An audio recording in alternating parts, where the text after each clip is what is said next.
Bismillahirrahmanirrahim. Assalamualaikum warahmatullahi wabarakatuh. Perkenalkan, nama saya Nurul Hikmah. Saya dari Prodi Manajemen Dakwah semester 5 kelas B. Baik, adapun tujuan dari pembuatan dari video ini ialah karena untuk memenuhi ujian tengah semester mata kuliah Manajemen Konflik dan Perubahan yang diampu oleh Ibu Amalia Irfani. Baik, langsung saja di sini saya akan menjelaskan mengenai masalah sosial ekonomi yang terjadi akibat pandemi COVID-19 pada saat ini. COVID-19 tidak dapat dipungkiri sangat berdampak pada sosial dan ekonomi di Indonesia sampai saat ini. Bagaimana tidak, bisa kita lihat dari banyak sekali para pekerja yang harus di PHK karena dampaknya dari corona ini, menurunnya perekonomian masyarakat. Sejak kasus COVID-19 meningkat di Indonesia, berbagai permasalahan sosial serta ekonomi muncul di tengah masyarakat. Kemudian tak dapat dipungkiri jika COVID-19 telah hampir melumpuhkan kondisi sosial ekonomi masyarakat Indonesia, khususnya di beberapa daerah dengan tingkat penyebaran tertinggi seperti di Jabodetabek. Kemudian masyarakat perlu untuk menjaga kesehatan dan gizi seimbang untuk dapat tetap menjaga kesehatan dengan banyak mengkonsumsi vitamin C dan kebutuhan makanan yang lainnya yang dapat menjaga kekebalan tubuh. Kemudian akibat kasus COVID-19 pada saat ini, pemerintah Indonesia mulai melakukan berbagai kebijakan seperti mengeluarkan himbauan social distancing, mengeluarkan himbauan untuk work from home bagi pegawai, serta memberlakukan pembatasan wilayah, membangun rumah sakit khusus untuk menangani COVID-19, dan lain sebagainya. Kemudian dengan adanya kebijakan pemerintah ini, serta situasi yang semakin genting tentunya memberikan dampak bagi masyarakat, baik masyarakat menengah ke bawah hingga masyarakat kalangan atas. Kemudian berbagai masalah sosial ekonomi muncul dan berdampak langsung terasa oleh masyarakat.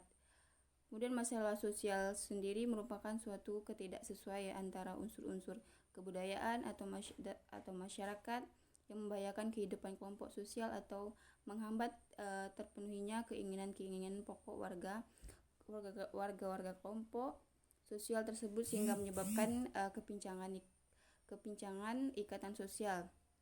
Masalah sosial ini timbul dari kekurangan-kekurangan dalam diri manusia atau kelompok sosial yang bersumber pada faktor-faktor ekonomis, biologis, biopsikologis, dan kebudayaan. Lalu beberapa masalah sosial ekonomi yang terjadi akibat COVID-19 diantaranya yaitu yang pertama, kelangkaan barang. Sejak jumlah korban COVID-19 terus meningkat di Indonesia, beberapa barang menjadi langka di pasaran. Bukan hanya langka, namun barang tersebut dijual berkali-kali lipat dari harga semula sebelum adanya kasus corona di Indonesia. Kemudian beberapa barang tersebut yang menjadi langka seperti masker, hand sanitizer, cairan pembunuh kuman, dan APD. Barang-barang tersebut kini dijual dengan harga yang jauh sekali lebih mahal dibandingkan harga semula.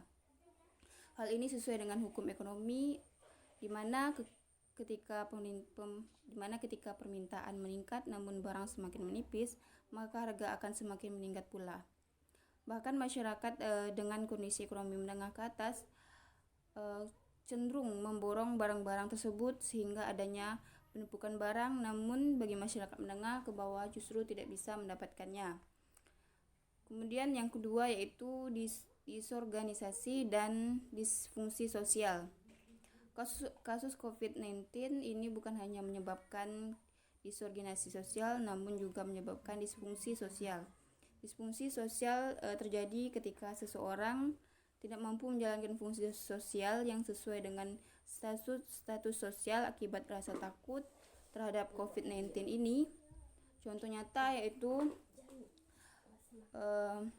disfungsi sosial dapat terlihat pada sikap masyarakat yang mulai membatasi jarak dengan dengan orang lain serta tidak mau menolong orang lain karena khawatir terkena COVID-19. Salah satu contohnya yaitu masyarakat di daerah Sawangan, Kota Depok, yaitu menolak penggunaan pemakaman umum di daerahnya untuk kuburan korban COVID-19. Ini disebabkan oleh masyarakat sangat khawatir jika mayat yang dikuburkan tetap dapat menyebarkan virus corona di daerahnya. Padahal jenazah yang sudah diproses dengan baik di rumah sakit dengan menggunakan berbagai pelindung seperti disinfektan dan peti khusus tidak difungsikan menyebabkan penyebaran virus corona. Kemudian yang ketiga itu tindakan kriminal. Tindakan kriminal saat ini juga semakin meningkat, yaitu banyak sekali yang memanfaatkan keadaan dengan berbagai macam usaha untuk mendapatkan keuntungan pribadi.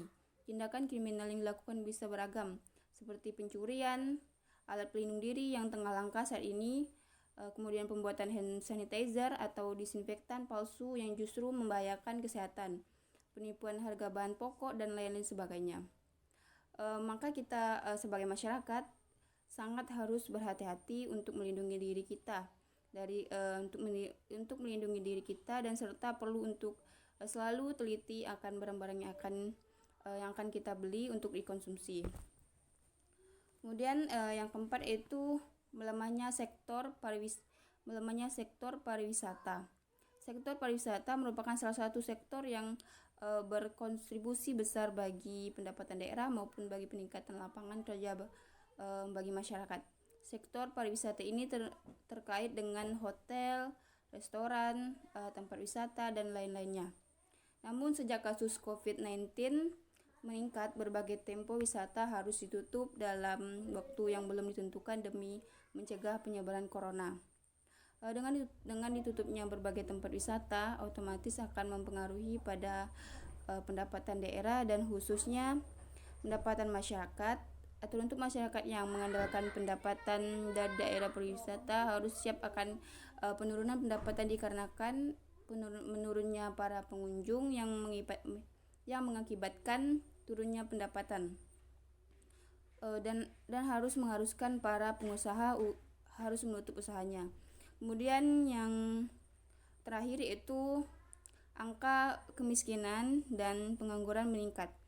Dampak dari COVID-19 ini mengakibatkan banyaknya karyawan yang di-PHK sehingga meningkatnya kemiskinan dan pengangguran pula.